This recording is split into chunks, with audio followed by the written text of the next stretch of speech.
বিকশিত ভারত কেমন হওয়া উচিত? বিকশিত ভারত নির্মাণের সংকল্পপত্রে কি কি বিষয় থাকা জরুরি তা লিখে পাঠান প্রধানমন্ত্রী নরেন্দ্র মোদীকে। সেই কর্মসূচির আনুষ্ঠানিক সূচনা হলো শুক্রবার। এদিন আগরতলা টাউন হলের সামনে থেকে একটি প্রচার গাড়ির সূচনা করা হয়। এই গাড়ি বিকশিত ভারতের সংকল্পপত্রের জন্য মতামত প্রদানের বাক্স নিয়ে সারা রাজ্য ঘুরবে। জনপ্রতিনিধি থেকে সাধারণ মানুষ সকলেই তাদের মতামত পাঠাতে পারবে। সারা দেশ থেকে সেই মতামত যাবে দিল্লি। সেখান থেকে বাছাই করে তৈরি করা হবে বিকশিত ভারতের সংকল্পপত্র। যে বক্সগুলো আছে তার মধ্যে আপনারা আপনাদের সাজেশন দেবেন। কিসের সাজেশন মানে এমন যাতে না হয় যে আমার ছেলেকে চাকরি দিয়ে দিন, আমার ট্রান্সফারটা করে দিন, ত্রিপুরার মুখ্যমন্ত্রীকে একটা লেটার লিখে দিলেন, মোদিজি একটা লেটার লিখে দিলেন। তো সেগুলো না করা।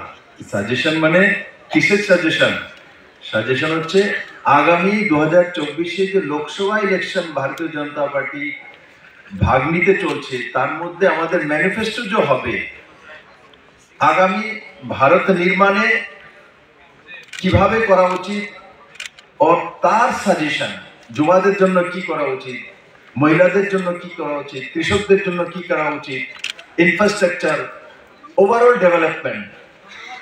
তো তার জন্য সাজেশন দেওয়া, ব্যক্তিগত কোনো ট্রান্সফার পোস্টিং বা অ্যাপ্লিকেশন না দেওয়া। কারণ আমার মনে হচ্ছিল যখন রাজীববাবু বলছে, কারণ তখন দেখা যাচ্ছে যে পুরো সাংবাদিক সবাই তার মধ্যে সব চাকরি নিয়ে অ্যাপ্লিকেশন লিখে দেবে।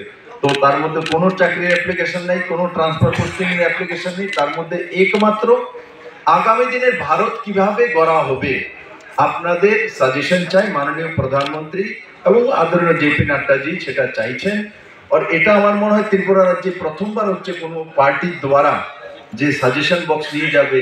আর আম জনতা থেকে আমার সিপিএম বন্ধুদেরকে বলবো, আপনারাও সাজেশন করুন যে আগামী দিনে কি করা উচিত। যারা কংগ্রেসের বন্ধু আছে, অন্য পার্টিতে আছেন, এরাও সাজেশন করতে পারেন, আপনারাও তার মধ্যে দিয়ে দিন যে এটা করা উচিত, এটা না করা উচিত। তো এত ডেমোক্রেসি, এত মানে সরলভাবে যে গণতন্ত্রকে সামনে রাখা একমাত্র ভারতীয় জনতা পার্টি পারে।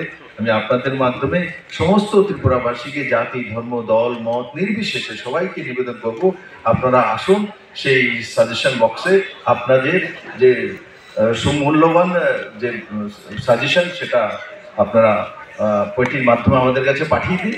নিশ্চিত আমরা যখন আমরা আমাদের ম্যানিফেস্টো তৈরি করব, তখন আপনাদের সাজেশনগুলোকে দেখে বুঝে আর সেই হিসাবে তৈরি করবো, যাতে জনতার জন্য সরকার সেটা হতে পারে। সেই দিশাসে মাননীয় প্রধানমন্ত্রী এবং মাননীয় গৃহমন্ত্রী এবং মাননীয় ভারতীয় জনতা পার্টির যে রাষ্ট্রীয় সভাপতি নির্ণয় করেছেন, তার জন্য আমি ওনাদেরকে ধন্যবাদ জানাই। আর আপনাদেরকেও ধন্যবাদ জানাই, দীর্ঘক্ষণ আপনারা এই সভাগারে বসে আছেন। আর আপনারাও ওখানে খাবার ব্যবস্থা আছে।